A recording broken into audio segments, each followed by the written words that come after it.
They are the top 7 NIL collective in the nation, and they are currently 1-7. Stephen A. Smith says Deion Sanders deserves to be hired at Florida State, Texas A&M, and the University of Alabama. Now, I think we all know that he's something. I don't know what but he's clearly ingesting something. I don't know if it's the wee or the crickety crizzy or that crystal stuff, but let's not even talk about the Alabama stuff. He's a hot take merchant and a hot take hunter. You got me, Stephen A. But let's kind of got me interested. That Florida State job, I think it was definitely an opportunity I think Deion deserved. I think the Texas A&M job would have been interesting. So today, we're going to look deeper at Stephen A.'s comments, see where he's coming from, see if there's any context we can add to him. Obviously, we can't watch the video because ESPN will clap my ish. But after that, we're going to take a look at the seasons in the past 2 seasons under the new regimes of these respective coaches. Obviously, Mike Norvell in Florida State, Mr. Elko at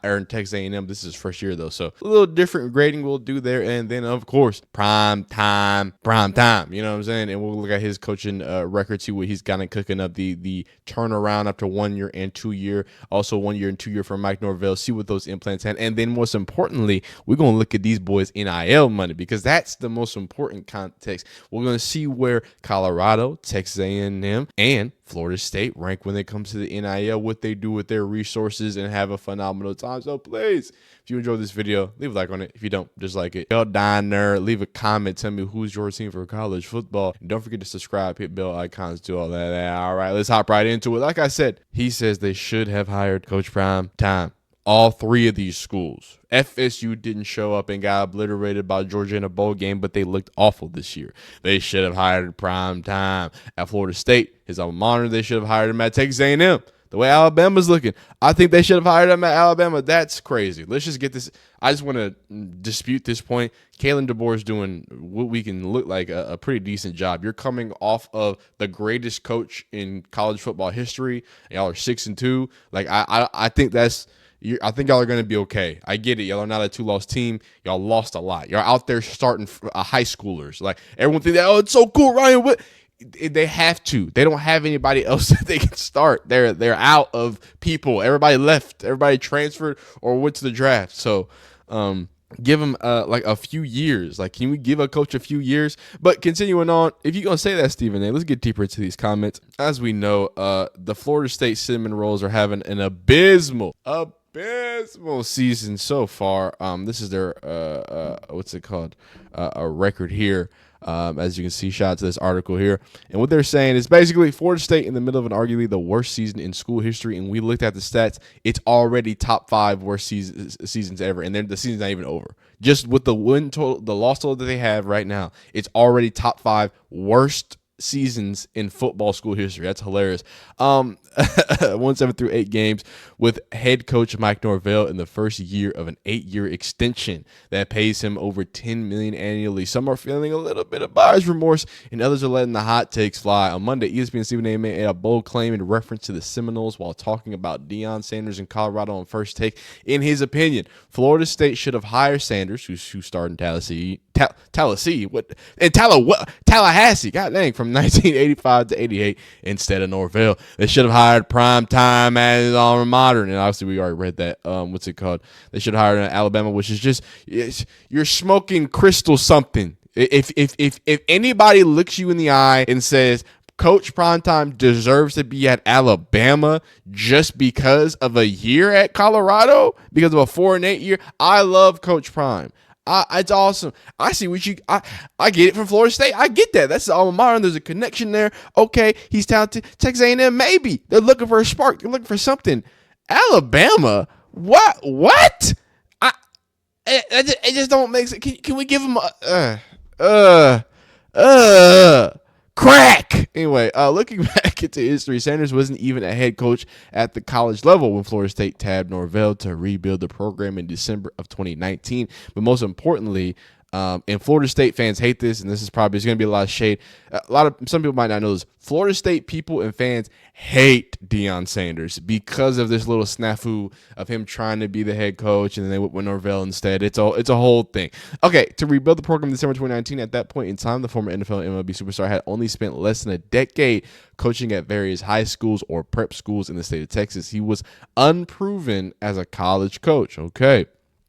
Jackson State ultimately hired Sanders on September 21st, 2020, when, Florida State didn't want to hire him. Wouldn't coach his first game until the spring due to unanimous saying. The Tigers finished 4-3 with only one victory coming by forfeit. They ultimately sparked an impressive run where the program went 27-6 under Sanders, including 12-1 finish in 2022. Including his success at the FCS level, Colorado hired Sanders amidst a rough stretch, generating national attention and putting a spotlight on the program in the process. Sanders went 4-8 last season, but it's off to a 6-2 start in 2024, earning the Buffaloes a spot in the top 25 at number 23. On the flip side, Florida State has fallen to a cellar dweller this year following a 13-1 campaign in the ACC Championship in 2023. The Cinnamon Rolls went 23-4 over the last two seasons, but find themselves back where they started when Norvell was hired nearly half a decade ago. We're not going to go deep into that, but that is kind of the long and skinny of the situation there and kind of the implications. So let's take a look at these teams. Let's take a look at some of these rankings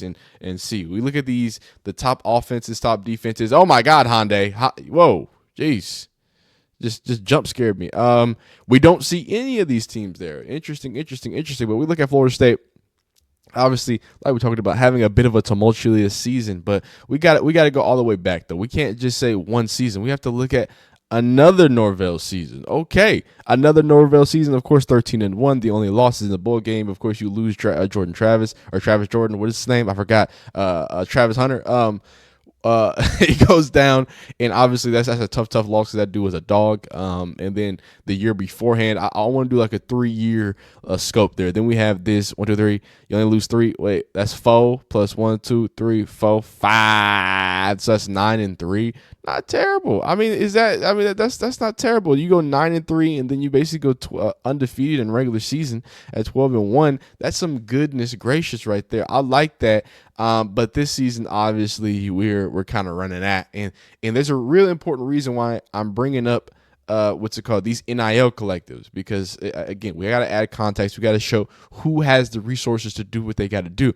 Let's look at the Colorado Buffaloes schedule. Let's go back to 2022, the infamous 1-11 season where the only team you beat is the Calgorithm in overtime. Before they were the Calgorithm, last season was an embarrassment. I don't want it to be understated. This is embarrassing. It would be different if they won and then lost and won and lost. Like they won and then just went on a complete tear of losing and giving up games and being undisciplined. Like this was embarrassing.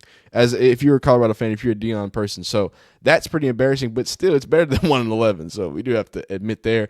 And then we go to this year, we've already bowl eligible, already at 6 wins. We're doing what we need to do. Even if they lose every game, this is an improvement on these last 2 seasons. So that's very, very good to see from the Colorado there, but a long way to go. And then Texas A&M looking potent. Let's go all the way back to 2022.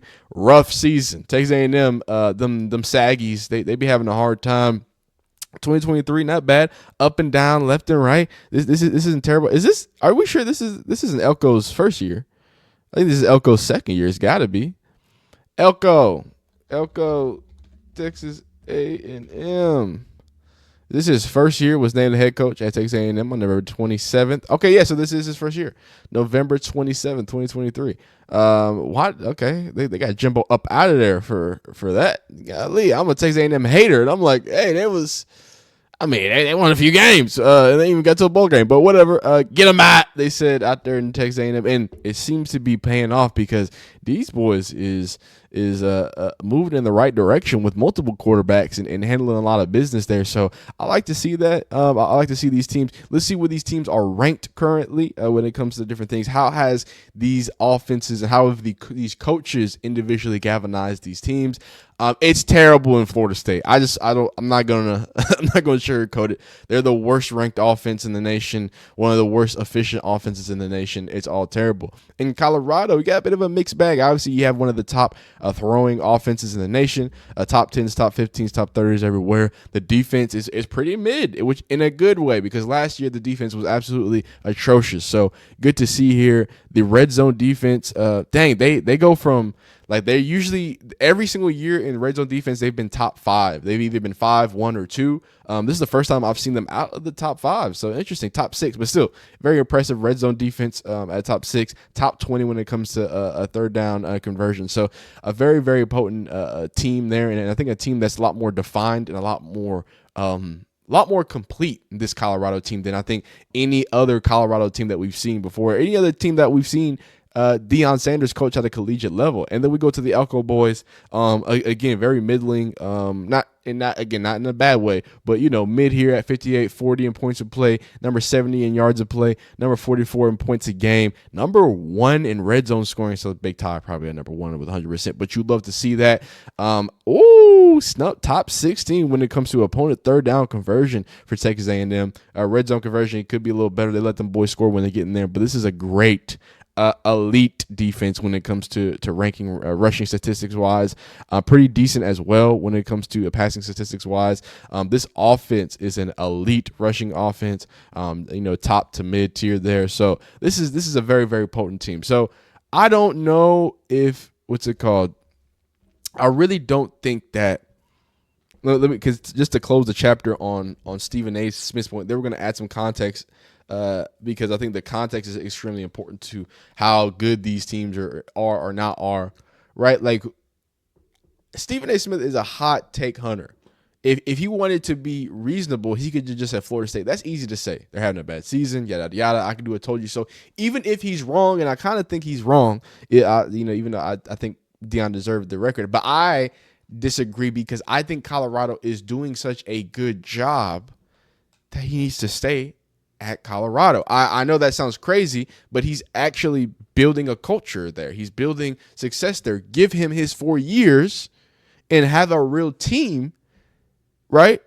And then we can really see what he's made of and see if he can make a new powerhouse in the Big 12. That's possible. Give him 2 or 3 more years, then let him go off into the big boy stuff. And I'm not saying I want that to happen. What I'm saying is, look, y'all didn't want Deion, Florida State. Y'all, hey, he wasn't ready. He wasn't. Okay, cool. I don't think you then get to come back at this stage when he's building Deion Sanders is building something. And look, I could be eating crow and Deion Sanders is up out of here at the end of the season to, right over to Tallahassee. Whatever happens. But in my opinion, I think that it's not because he can't do good at these jobs, at the Texas A&M job, at the Florida State job. I just think that he's carving out a space and carving out a real community, carving out a real, culture at Colorado. And that's something I want to see thrive. But let's take a look at these NIL funds here to kind of add some perspective. By the way, Ohio State, of course, is number 1. Tennessee, Texas, Oregon, Miami, Ole Miss. But we got to talk about these. This is what I want to talk about. This is why Florida State in particular, that I'm fine. I'm fine with saying, hey, Florida State, yeah, Deion probably could have done better. I could have done it better. I think let me calm down. Let me calm down. I was about to get out of pocket. Anyway, yeah, man. They are the top 7 NIL collective in the nation, and they are currently 1-7. This is crazy. I don't think Texas A&M is in top 15. Yep, yes, they are. So, and then of course Texas A&M at number 11. I only say that to say that there is a lot of resources that these other teams get to play with, right? So we talk about Colorado, and I don't even think, are they even? Yeah, okay, so it's right there. Colorado is number 46 when it comes to their NIL collectives. Wait, is this collective or is this NIL efforts? Okay, so that means, how did we get here? How did we get to ranking numbers? I just want to make sure that the what's it called? Oh wow, we went way too far. Florida, Texas. Okay, yeah, this is just like we talked about, except they have Texas A&M at number 2. I guess they collected them all together, so this is like the full collective ranking. So yeah, and you can see again Florida State here at number 10. How's Ohio State at number whatever? And then the Colorado Buffaloes at 46. So we talk about value. I mean, We're talking about the number 46. We're talking about he has Oregon State, Minnesota Golden Gophers, Maryland Terrapins money. You know what I'm saying? Yeah, like this is a great coaching job. So don't let Stephen A. Smith's overhype and craziness get you way too out of frame to at least not acknowledge that, hey, what Deion Sanders is doing at Colorado is phenomenal. The turnaround that he has is great. Now, it might not be as great as these turnarounds. These are some of the greatest year one turnarounds of all time. So we might go deeper into this in another video, but I was just looking at it. I was seeing like, what are other teams like the 2023 boys who went from 1-11 to 6-5? That was in Colorado's year. Hey, come on now, that's in the Big Ten. Okay, I don't think Colorado is gonna. 2013 Colorado 4-8 to 1-11 to 4-8. Wait, so Colorado just does this. This is the Colorado mode. You just have to have a 1-11 season, and then you go 4-8. It was written in the stars. So they go from 4-8. We'll see what they can do from this. That is so cool to see. But that's it, man. These are some of the biggest week one turnarounds. You guys, a lot of crazy ones here. Hawaii, 1999, 0-12 to 9-4. We'll see if Deion Sanders can etch his name in the top there. Stephen A. Smith, of course, is tripping, but he be tripping a lot. So it is what it is. Deion Sanders has been a great coach this year. I think he's shown some strides. I think his team has shown strides, and it's really amazing to see. But let's not discredit these other teams because, Mr. Elko's got a team he's doing. I think Norvell needs a little more time. Give Deion some time. Let him turn Colorado into a real deal motion school. But we'll see what happens, man. And first off, let me also say, a lot of you new people to Colorado, like Colorado has a national championship. Like Colorado is and was a real deal, big bad, big boy, big dog. So I don't want to say Deion is giving it to Colorado, pause, but maybe re-sparking a light that was there in Boulder. Okay, let's get it right. Buff Nation, it was a strong one even before Deion Sanders came there. So y'all, I respect y'all. Give what y'all need. But yeah, y'all like this video if you like it. Dislike if you don't like it. Comment down below what you think and where you think Deion Sanders is going to be next year. Y'all be phenomenal. Subscribe, hit the bell icon. We'll see you then.